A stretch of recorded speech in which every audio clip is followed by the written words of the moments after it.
রাধে রাধে বন্ধুরা, আমরা আজ ভারতের হরিয়ানার কুরুক্ষেত্রের ব্রহ্ম সরোবরে যেতে চলেছি। এটা হচ্ছে পিপলি বাস স্ট্যান্ড। আমরা দিল্লি থেকে বাসে করে এই পিপলি বাস স্ট্যান্ডে নেমেছি। এখান থেকে অটো করে যাব। এটা হচ্ছে পাঞ্জাব যাওয়ার যে রাস্তাটা, হাইওয়ে। আর এই দেখুন, এই রাস্তা এই ধারে কি সুন্দরভাবে এই মহাভারতের সব দৃশ্য এখানে পেন্টিং করা আছে। পিপলি বাস স্ট্যান্ড থেকে এই ব্রহ্ম সরোবর পর্যন্ত আসতে 20 টাকা অটো ভাড়া নিয়েছে। আপনারা কুরুক্ষেত্র স্টেশনে নেমেও আসতে পারেন। এটি হচ্ছে ব্রহ্ম সরোবর যাবার গেট। এই ব্রহ্ম সরোবর বিশ্বব্রহ্মার সাথে সম্পর্কিত। সূর্যগ্রহণের সময় এই সরোবরে স্নান করলে অশ্বমেধ যজ্ঞের সমান ফল পাওয়া যায়। এই ব্রহ্ম সরোবর অতি প্রাচীন পবিত্র জলাশয়।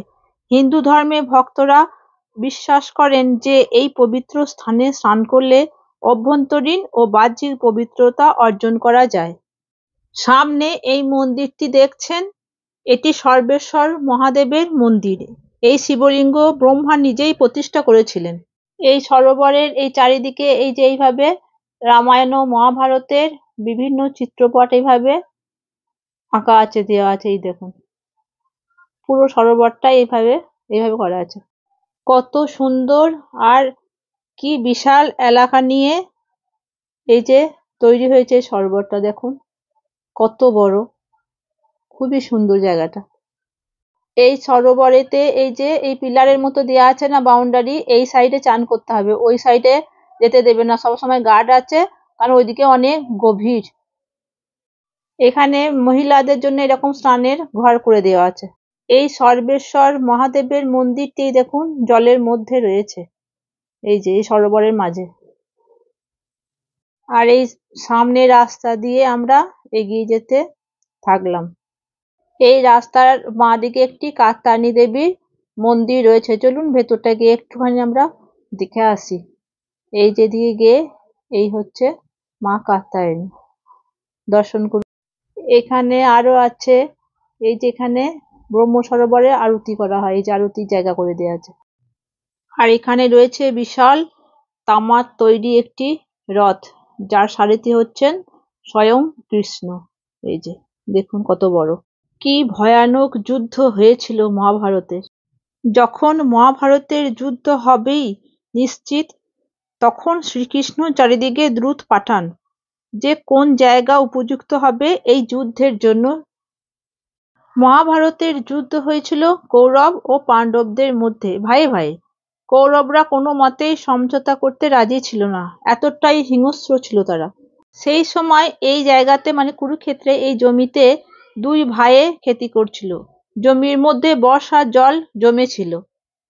বড় ভাই ছোট ভাইকে বলে জমিতে বাঁধ দিতে, কিন্তু ছোট ভাই কর্ণপাত করেনি। বড় ভাইয়ের এত ক্রোধ যে ছোট ভাইয়ের গলা কেটে তার বডি দিয়ে এই জমিতে বাঁধ দেয়। এই কথা কোনো এক দূত কৃষ্ণকে বলে। তখন কৃষ্ণ ঠিক করে এই স্থানই উপযুক্ত হবে যুদ্ধের জন্য। কারণ শ্রীকৃষ্ণ জানতেন এই মহাভারতের যুদ্ধ ভয়ঙ্কর হবে, প্রচুর রক্তক্ষয়, প্রচুর মানুষ মারা যাবে।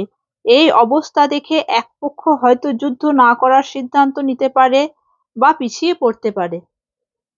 কিন্তু এই মাটি এমন যে এক ভাই অন্য ভাইকে মারতেও দ্বিধা করবে না। এখানে মহাভারতের রিলেটেড সব দেয়া আছে। ধনুক, এই যে গান্ধারী। এখানে রয়েছে খাটুশ্যামের মন্দির। এই যে খাটুশ্যাম কে, হচ্ছে বর্বরিক। বর্বরিক হচ্ছেন ভীমের ছেলে ঘটোৎকচ, ঘটোৎকচের ছেলে হচ্ছেন বর্বরিক।